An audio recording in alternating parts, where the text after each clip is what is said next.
Hello everyone, কেমন আছো তোমরা সবাই? আমি মিষ্টি আবারও চলে আসলাম একটি মিনি ভ্লগ নিয়ে।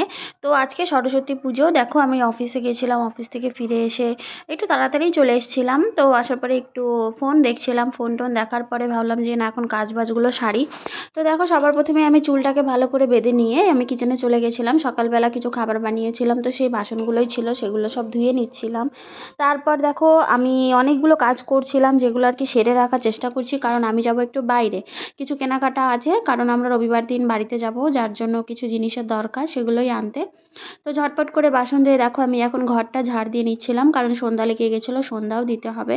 আর তোমরা তো সবাই জানো সন্ধ্যা তো প্রত্যেকটা বাঙালি ঘরেই দেওয়া হয়, এটার কোনো কথাই হয় না। কিন্তু আমার ঘরে যেহেতু ছোট্ট কার্তিক আছে, তাকে আমি দুবেলা করে সেবা দিই, যার জন্য আমাকে এটা একটু টাইমটা মেনটেন করেই করতে হয় আর কি।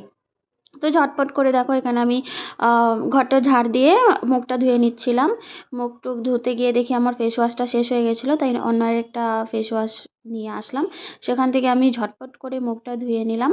মুখ টুখ ধুয়ে দেখো আমি কিন্তু মুখটা মুছেই সবার আগে কিন্তু মুখে একটা ময়শ্চারাইজার লাগিয়ে নিয়েছিলাম, কারণ শীত মানে কম, তবুও একদম কমেনি, যেই কারণে আমি মুখ ধোয়ার সাথে সাথেই ময়শ্চারাইজারটা লাগিয়েই নিলাম। তারপর আমি ঝটপট করে ড্রেসটা চেঞ্জ করব, কারণ এই ড্রেস পরে যেহেতু আমি বাইরে গেছিলাম, এটা পরে তো আর পুজো দেবো না।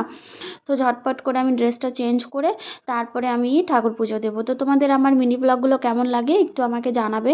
আর যারা ইউটিউব থেকে দেখছো তাদেরকে বলছি একটু সাবস্ক্রাইব করে যেও, আর যারা ফেসবুক থেকে দেখছো তাদেরকে বলছি ফলো করে দিও।